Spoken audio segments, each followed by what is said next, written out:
तुझ्यात हरवले मी. भाग 56. दुसऱ्या दिवशी सकाळी सायली आणि आदित्य नाशिकला जाण्यासाठी तयार झाले होते. सायलीच्या मनात कालपासून एकच विचार होता. आज माझ्या भूतकाळाचं सत्य समोर येणार आहे.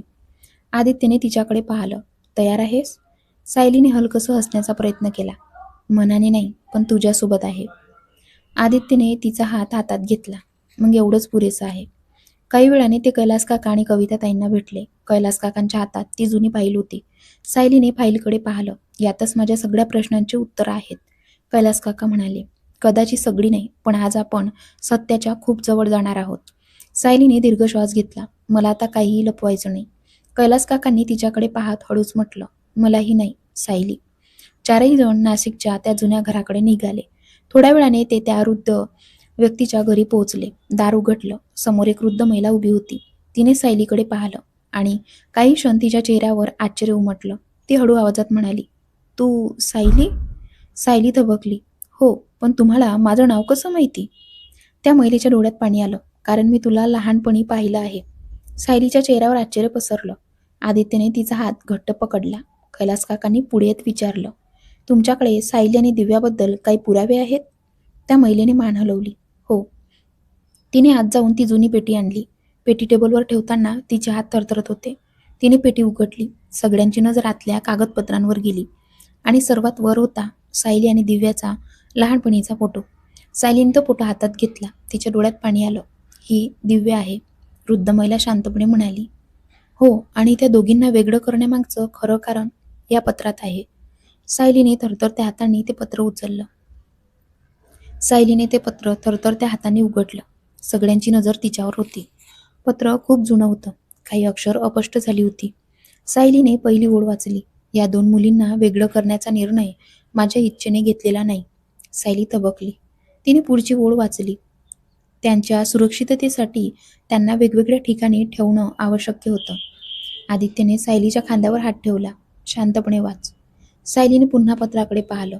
पुढे लिहिलं होतं, एक दिवस सत्य समोर येईल, पण तोपर्यंत दोन्ही मुलींना त्यांच्या भूतकाळापासून दूर ठेवणं गरजेचं आहे. सायलीच्या डोळ्यात अश्रू आले. ती अचानक वर पाहत म्हणाली, पण त्यांना वेगळं का केलं? वृद्ध महिला काही क्षण शांत राहिली.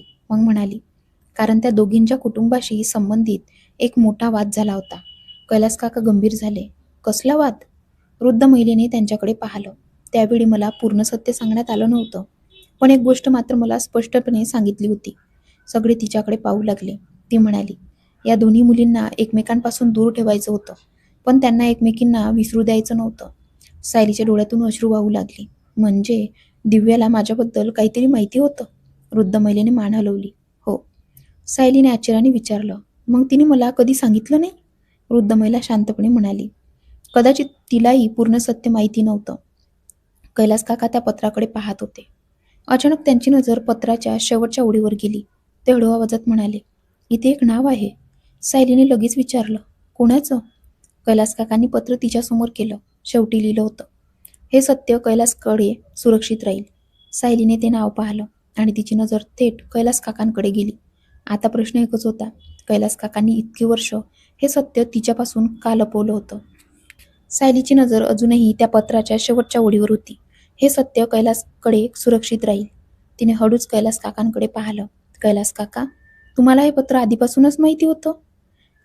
कैलास काका काही क्षण शांत राहिले. मग त्यांनी मान खाली घातली. हो सायली. सायलीच्या डोळ्यात दुःख उमटलं. मग तुम्ही मला कधीच का सांगितलं नाही? कैलास काकांनी तिच्याकडे पाहिलं. कारण मला सांगितलं होतं की हे सत्य तुझ्यापासून लपवणं तुझ्या सुरक्षिततेसाठी आवश्यक आहे. सायलीचा आवाज थरथरला. पण मी एवढी वर्ष माझ्या आयुष्याबद्दल अनभिज्ञ राहिले. कैलास काकांच्या डोळ्यात अश्रू आले. माहितीये, आणि प्रत्येक वेळी तुला सत्य सांगावंसं वाटलं, पण भीती वाटायची की माझ्यामुळे तुला पुन्हा काही त्रास होऊ नये. सायली काही क्षण गप्प राहिली. आदित्य तिच्या जवळ उभा होता. कैलास काका पुढे म्हणाले, मी तुझ्यापासून सत्य लपवलं, पण तुझ्यावरचं प्रेम कधीच लपवलं नाही. सायलीच्या डोळ्यात अश्रू आले. म्हणूनच तुम्ही माझ्या शिक्षणाची जबाबदारी घेतली. कैलास काकांनी मान हलवली. हो, आणि माझी प्रत्येक बातमी घेत राहिलात. हो. सायलीने त्यांच्याकडे पाहिलं. काही क्षण ती काहीच बोलली नाही. मग हळू आवाजात म्हणाली, तुम्ही माझ्यापासून दूर होता, पण कदाचित माझी काळजी घेणं कधीच सोडलं नाही. कैलास काकांच्या डोळ्यातून अश्रू वाहू लागले. वृद्ध महिलेने शांतपणे आणखी एक कागद पेटीतून बाहेर काढला. कैलासची, हा कागदही तुम्ही पाहायला हवा. कैलास काकांनी तो कागद हातात घेतला. त्यावर फक्त काही ओळी होत्या. सायली आणि दिव्याचं खरं नातं समजण्यासाठी त्यांच्या जन्माच्या नोंदी शोधाव्या लागतील. सायलीने लगेच विचारलं, जन्माच्या नोंदी? वृद्ध महिला म्हणाली, हो, आणि त्या नोंदी कुठे आहेत याचा पत्ता या कागदावर आहे. कैलास काकांनी शेवटची ओळ वाचली. त्यांच्या चेहऱ्यावर अचानक गंभीर भाव आले. आदित्यने विचारलं, काय झालं? कैलास काका हळू आवाजात म्हणाले, सायलीच्या जन्माची नोंद एका अशा ठिकाणी आहे जिथे आपण आजपर्यंत कधी शोध घेतला नाही. सायलीने त्यांच्याकडे पाहिलं. आता तिच्या जन्माचे रहस्य उलगडण्याची खरी सुरुवात झाली होती. सायली अजूनही कैलास काकांकडे पाहत होती.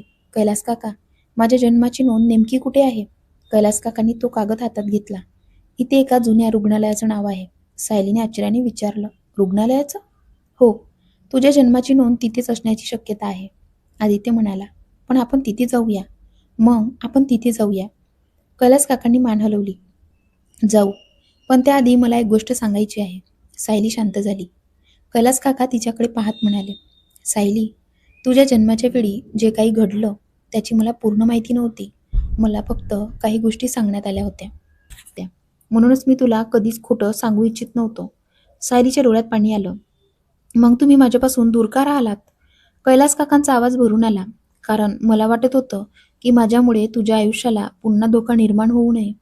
सायली काही क्षण शांत राहिली. मग ती हळूच म्हणाली, कैलास काका, मला तुमच्यावर राग नाही.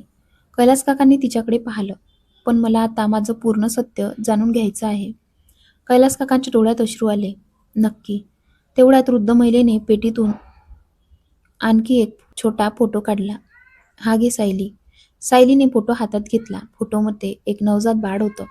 फोटोच्या मागे तारीख लिहिलेली होती. सायलीने ती तारीख पाहिली आणि अचानक थबकली. ही तर माझ्या जन्माची तारीख आहे. आदित्यने फोटो पाहिला. म्हणजे हा तुझ्या जन्माच्या वेळेचा फोटो असू शकतो. कैलास काका फोटो हातात घेतात. त्यांच्या चेहऱ्यावर आश्चर्य उमटलं. कारण फोटोच्या कोपऱ्यात एक स्त्री उभी होती. तिचा चेहरा स्पष्ट दिसत नव्हता, पण तिच्या हातात दुसरं एक बाळ होतं. सायलीने घाबरलेल्या आवाजात विचारलं, कैलास काका, माझ्यासोबत हे दुसरं बाळ कोण आहे? सगळे काही क्षण शांत झाले आणि आता एक नवीन प्रश्न उभा राहिला होता. ते दुसरं बाळ दिव्या होती का? सायलीच्या हातात तो जुना फोटो होता. फोटोमध्ये एक नवजात बाळ होतं आणि त्याच्या शेजारी दुसरं बाळ घेऊन एक स्त्री उभी होती.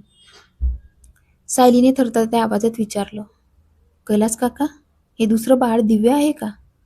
कैलास काकांनी फोटो नीट पाहिला. मग खात्रीने सांगता येणार नाही. मला खात्रीने सांगता येणार नाही. सायलीच्या मनात पुन्हा असंख्य प्रश्न उभे राहिले. मग हा फोटो कुठला आहे? वृद्ध महिलेने उत्तर दिलं, हा फोटो त्याच रुग्णालयातला आहे जिथे त्या काळात तुमच्या कुटुंबातील काही लोक आले होते. आदित्यने विचारलं, म्हणजे या फोटोमधून काहीतरी महत्त्वाचं सिद्ध होऊ शकतं? हो, ती महिला म्हणाली, पण त्यासाठी रुग्णालयाच्या जन्मनोंदी पाहाव्या लागतील. कैलास काका लगेच म्हणाले, मग आपण तिथे जाऊया. सायलीने त्यांच्याकडे पाहिलं. कैलास काका, तुम्ही माझ्यासोबत याल ना? कैलास काकांच्या डोळ्यात प्रेम दिसलं. यावेळी नाही तर कायम तुझ्यासोबत असेल. सायली काही क्षण त्यांच्याकडे पाहत राहिली. मग तिने हळूच त्यांचा हात धरला. कैलास काकांच्या डोळ्यात अश्रू आले. थोड्या वेळाने सायली आणि आदित्य बाहेर आले. आदित्यने तिच्याकडे पाहिलं. खूप विचार करतेस? सायलीने मान हलवली. हो. कशाचा? ती हळू आवाजात म्हणाली, माझ्या आयुष्यात एवढं सगळं दडलं होतं आणि मला काहीच माहिती नव्हतं. आदित्यने तिचा हात धरला. आता सगळं हळूहळू समोर येईल. सायली त्याच्याकडे पाहून हसली. तू आहेस म्हणून मला भीती कमी वाटते. आदित्य हसला. आणि तू अशीच माझ्याजवळ राहिलीस तर मला जगात कशाचीच भीती वाटणार नाही. सायली लाजून खाली पाहते. पण त्याचवेळी कैलास काका त्या जुन्या फोटोच्या मागे काहीतरी पाहत होते. तिथे एक छोटा क्रमांक लिहिलेला होता. त्यांनी तो नंबर पाहताच त्यांच्या चेहऱ्यावर आश्चर्य उमटलं. कविताताईंनी विचारलं, कैलासजी, काय झालं? कैलास काका हळू आवाजात म्हणाले, हा रुग्णालयाच्या जुन्या रेकॉर्डचा क्रमांक आहे आणि याच क्रमांकाच्या नोंदीत सायली आणि दिव्या दोघींची माहिती असण्याची शक्यता आहे. आता पुढचं पाऊल स्पष्ट होतं. रुग्णालयातील ती जुनी जन्मनोंद उघडली की सायली आणि दिव्याचं खरं नातं समोर येणार होतं. रुग्णालयाच्या जुन्या रेकॉर्ड रूममध्ये कैलास काका, कविताताई, सायली आणि आदित्य पोहोचले होते. कैलास काकांनी जुन्या कागदवरचा रेकॉर्ड नंबर कर्मचाऱ्याला दाखवला. ही नोंद आम्हाला पाहायची आहे. कर्मचाऱ्याने जुन्या रजिस्टरची अनेक पानं उघडली. काही वेळाने त्यांचं बोट एका पानावर थांबलं. साहेब, हा नंबर सापडला. कैलास काका लगेच पुढे झाले. सायली आणि आदित्यही जवळ आले. रजिस्टरमध्ये एका जन्माची नोंद होती. सायलीचं नाव पाहताच तिच्या डोळ्यात पाणी आलं. पण त्याच नोंदीच्या खाली दुसरं एक नाव होतं. सायलीने ते नाव वाचलं. दिव्या. ती काही क्षण स्तब्ध झाली. कैलास काका? म्हणजे दिव्याचा जन्मही याच ठिकाणी झाला होता? कैलास काका म्हणाले, हो. आणि म्हणूनच आपल्याला पुढची नोंद पाहावी लागेल. कर्मचाऱ्याने पुढचं पान उघडलं. त्यावर आई-वडिलांची माहिती होती. सायलीने ती माहिती पाहिली आणि तिच्या चेहऱ्यावरचे भाव अचानक बदलले. हे हे कसं शक्य आहे? आदित्यने विचारलं. काय झालं? सायलीने थरथरत्या हाताने कागद त्याच्याकडे दिला. सायली आणि दिव्याच्या नोंदीत एकच आईचं नाव होतं. आदित्य काही क्षण काहीच बोलला नाही. कैलास काकांच्या डोळ्यात अश्रू आले. कविताताईंनी सायलीचा हात धरला. सायलीचा आवाज थरथरत होता. म्हणजे दिव्या माझी. ती पुढचा शब्द बोलू शकली नाही.